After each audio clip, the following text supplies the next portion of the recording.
Hello students, स्वागत है आपका एक बार फिर से आपके अपने चैनल कॉमर्स पढ़ो में। मैं अलीशा फिर से हाजिर हूँ एक और नए वीडियो के साथ। तो दोस्तों, आप लोग कैसे हैं? आई होप आप लोग सब अच्छे होंगे और आप लोगों का पढ़ाई भी अच्छे से चल रहा होगा।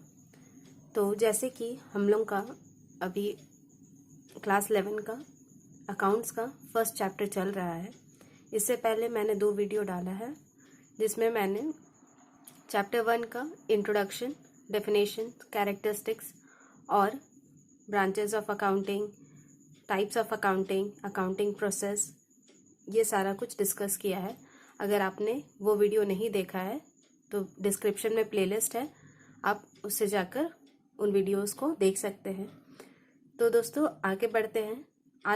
आज का हमारा टॉपिक है book keeping, accounting and accountancy. तो सबसे पहले बात करते हैं बुक कीपिंग के बारे में।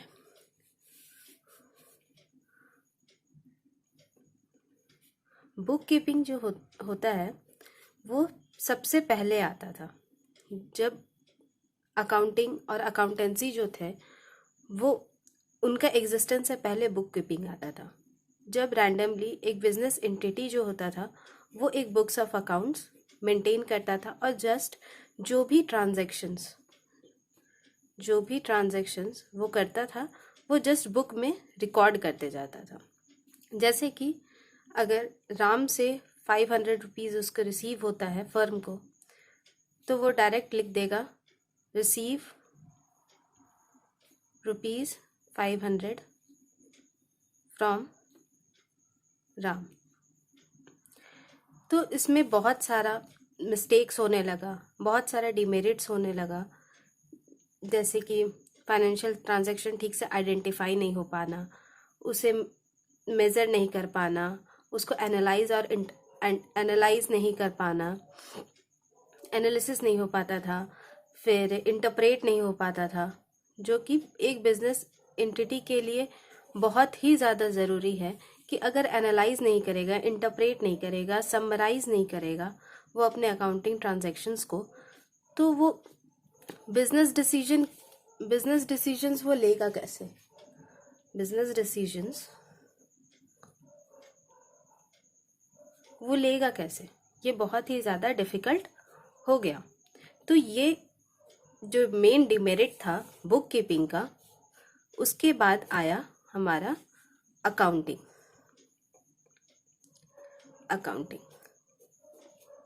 ठीक है, तो अकाउंटिंग क्या कंसिस्ट करता है? इसमें आता है बुक कीपिंग तो आता ही है, पर इसके साथ साथ आता है हमारा समराइजेशन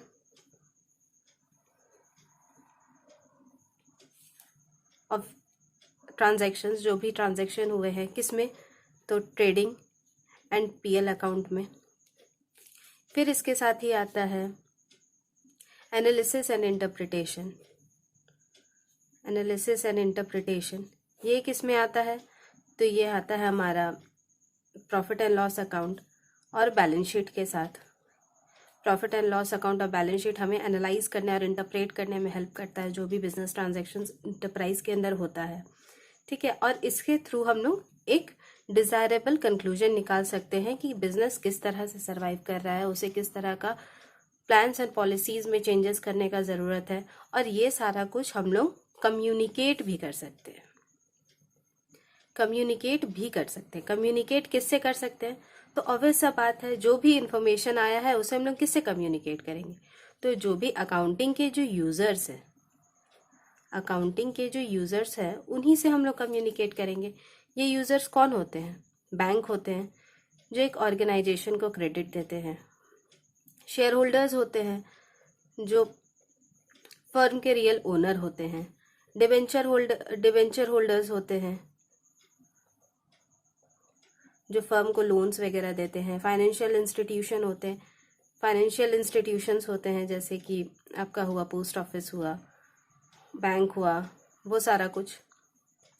उसके बाद आता है एम्प्लॉयज़ होते हैं जो फर्म के लिए काम कर रहे हैं।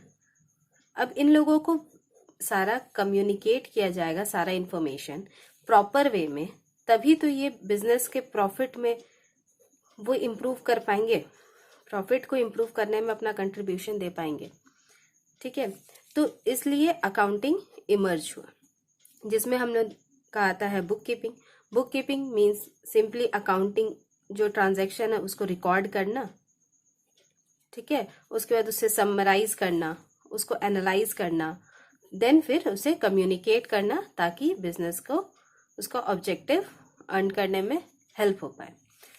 तो अब हम लोग पहले देखें कि बुक कीपिंग होता है जिसमें डायरेक्टली जो ट्रांजैक्शन होता था उसको बुक्स में रिकॉर्ड कर दिया जाता था, बुक्स में रिकॉर्ड कर दिया जाता था। देन आया अकाउंटिंग जिसमें कुछ और एडिशनल इम्प्रूवमेंट हुआ, लेकिन इस इम्प्रूवमेंट के साथ, इन इम्प्रूवमेंट के साथ हमें ये भी तो चाहिए कि कुछ ऐसा रूल्स, रेगुलेशंस, प्रिंसिपल्स हो जिसके थ्रू हर एक इंटरप्राइज जो है, हर एक इंटरप्राइज, चाहे वो इंडिया में हो या इंडिया से बाहर हो, चाहे वो एनपीओ हो या प्रॉफिट मेकिंग ऑर्गेनाइजेशन हो, एक स्मॉल इंस्टीट्यूशन हो या एक बिग इंटरप्राइज हो, कुछ भी हो, तो वो सारे जो है वो अपना अकाउंटिंग ट्रीटमेंट जो है वो बहुत अच्छे से कर पाए। तो इनके लिए आया उसके बाद अकाउंटेंसी, उसके बाद टर्म आया अकाउंटेंसी। अकाउंटेंसी कुछ भी नहीं है, सिंपली ये एक सेट ऑफ प्रिंसिपल्स है, या कह सकते हैं ये एक सेट ऑफ रूल्स है जो एक फर्म को बिजनेस करने में, जो भी अकाउंटिंग ट्रांजैक्शंस होते हैं, जो भी मॉनेटरी ट्रांजैक्शंस होते हैं, जो भी ट्रांजैक्शंस होते हैं मॉनेटरी टर्म्स में, उनको रिकॉर्ड करने, क्लासिफाई करने, फिर उसको समराइज करने, analyse and interpret and then communicate करने में जो हेल्प करता है। ठीक है, तो ये है हमारा अकाउंटेंसी। ठीक है, अब इसके बाद हम लोग देखते हैं कि अकाउंटेंसी, अकाउंटिंग और बुक कीपिंग में आखिर डिफरेंसेस क्या है। तो सबसे पहले देखते हैं कि बुक कीपिंग और अकाउंटिंग, इनमें क्या डिफरेंसेस है। तो बुक कीपिंग जो होता है उसमें हम लोग जो भी फाइनेंशियल ट्रांजैक्शंस होता है, फाइनेंशियल ट्रांजैक्शंस, उसको हम लोग आइडेंटिफाई करते हैं,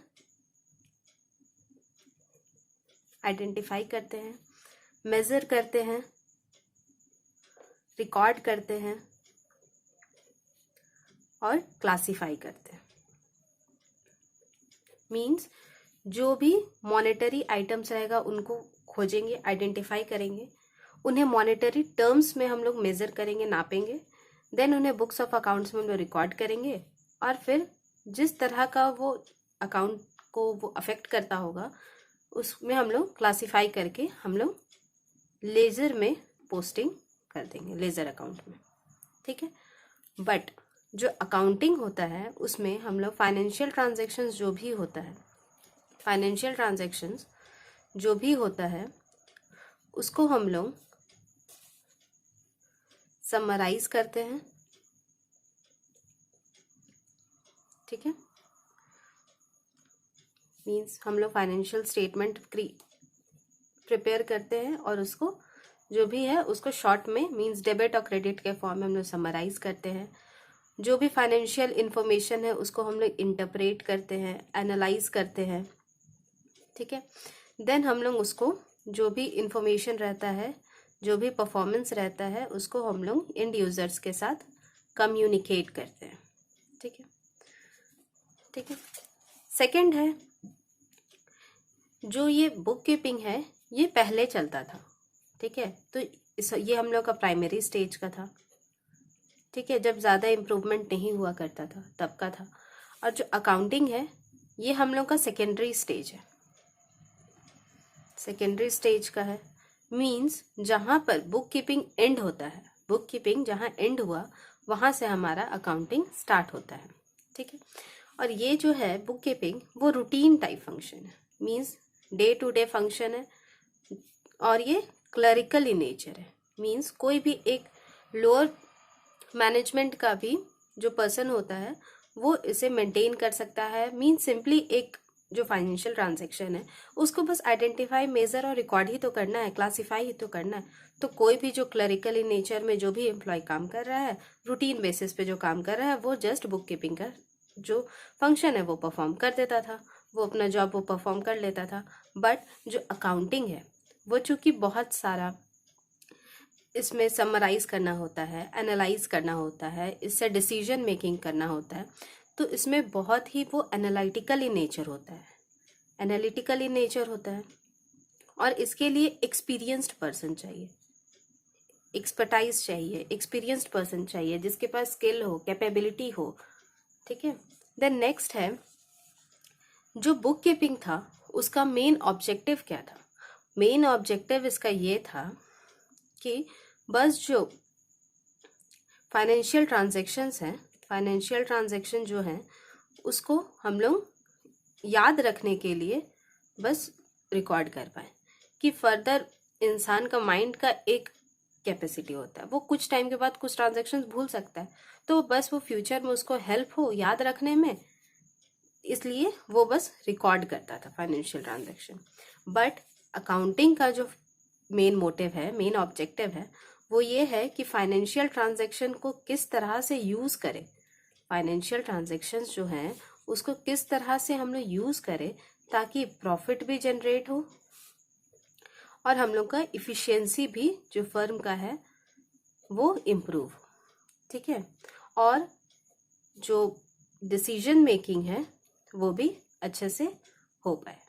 ठीक है।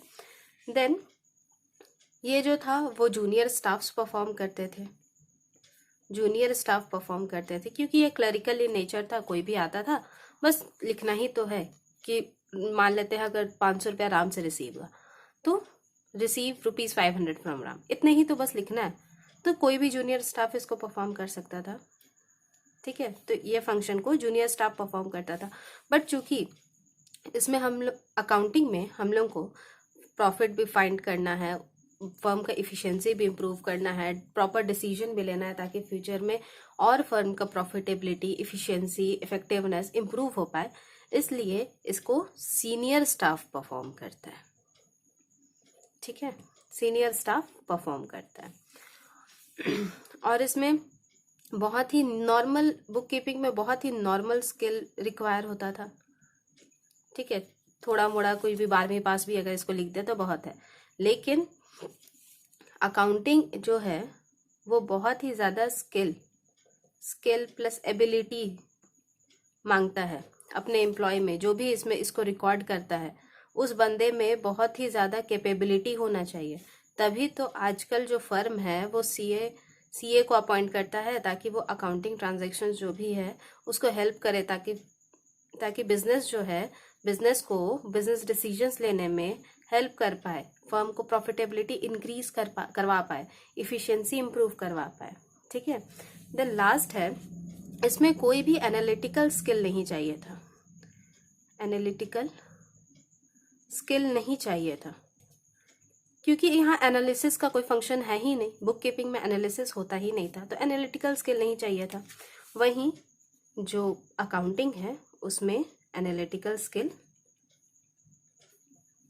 ज़रूरी है, क्योंकि अगर एनालिसिस ही नहीं होगा तो प्रॉफिट और इफिशिएंसी ये सारा कुछ फर्म का कहाँ से इम्प्रूव हो पाएगा, वो कहाँ से अपने एंड यूजर्स को अपना परफॉर्मेंस कम्युनिकेट कर पाएगा, अपना रिपोर्ट सबमिट कर पाएगा।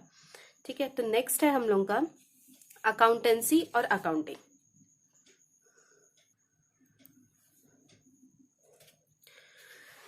तो अब देखते हैं अकाउंटेंसी और अकाउंटिंग में डिफरेंस। हालांकि दोनों का नाम एक जैसा दिखता है, तो भाई क्या डिफरेंस होगा दोनों में, बट इसमें इन दोनों में काफ़ी डिफरेंस है।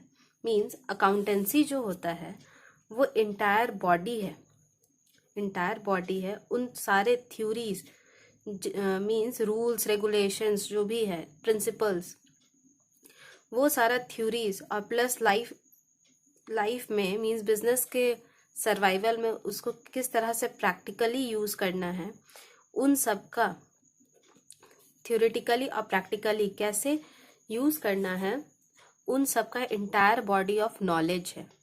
ठीक है। वहीं अकाउंटिंग जो है वो अकाउंटेंसी को अकाउंटेंसी को किस तरह से हम लोग यूज़ करते हैं एक बिजनेस फर्म में, वो हम लोग का अकाउंटिंग कहलाता है। ठीक है, बिजनेस में हम लोग किस तरह से अकाउंटेंसी का हम लोग यूज़ करते हैं, ये हम लोग को अकाउंटिंग बताता है। नेक्स्ट है हम लोग का अकाउंटेंसी जो है वो एरिया ऑफ नॉलेज है। ठीक है, यहाँ से जो हमारे बिजनेस ओनर्स होते हैं, जो बिजनेस से डायरेक्टली और इनडायरेक्टली जो एसोसिएटेड होते हैं, उन सबको अकाउंटेंसी जो है वो बिजनेस का जो फाइनेंशियल ट्रांजैक्शन है उन सब का नॉलेज देता है और उनको किस तरह से स्टडी करना है, किस तरह से एनालाइज करना है, फर्दर डिसीजंस लेना है, उनमें हेल्प करता है। ठीक है, वहीं जो अकाउंटेंसी है वो अकाउंटिंग को हम लोग किस तरह से, अकाउंटिंग जो है वो हम लोग अकाउंटेंसी को किस तरह से हम लोग प्रैक्टिकली यूज कर रहे हैं। ठीक है, प्रैक्टिकल वे में किस तरह से हम लोग डे टू डे लाइफ में यूज कर रहे हैं, उस एरिया ऑफ नॉलेज को ये हम लोग का बताता है अकाउंटिंग। ठीक है, एंड लास्ट है हमारा कि अकाउंटिंग जो है वो एक बहुत बड़ा पार्ट है। ठीक है, अकाउंटिंग जो है एक बहुत बड़ा पार्ट है। ठीक है, और वहीं जो अकाउंटिंग है, अकाउंटेंसी जो है वो हमारा बहुत ब्रॉडर टर्म है। वहीं जो अकाउंटिंग है वो अकाउंटेंसी का एक छोटा सा हिस्सा है। ठीक है, means accountancy is a broad term whereas accounting is just a part of accountancy. तो फ्रेंड्स, आज के वीडियो में बस इतना ही। मिलते हैं अगले वीडियो में इंट्रोडक्शन टू अकाउंटिंग के अगले टॉपिक के साथ। तो उम्मीद करती हूँ आपको ये वीडियो हेल्पफुल लगा होगा। अगर आपको ये वीडियो हेल्पफुल लगा तो ऐसे ही अकाउंट्स के, मैनेजमेंट के, इकोनॉमिक्स और स्टैटिस्टिक्स जैसे सब्जेक्ट्स के वीडियोस के लिए आप इस चैनल को सब्सक्राइब कर सकते हैं। अगर आपको ये वीडियो पसंद आए तो इस वीडियो को ज़रूर लाइक करें, अपने सजेशंस कमेंट्स में लिखें और चैनल पे नए हैं तो चैनल को सब्सक्राइब करें। Thank you, thanks for watching.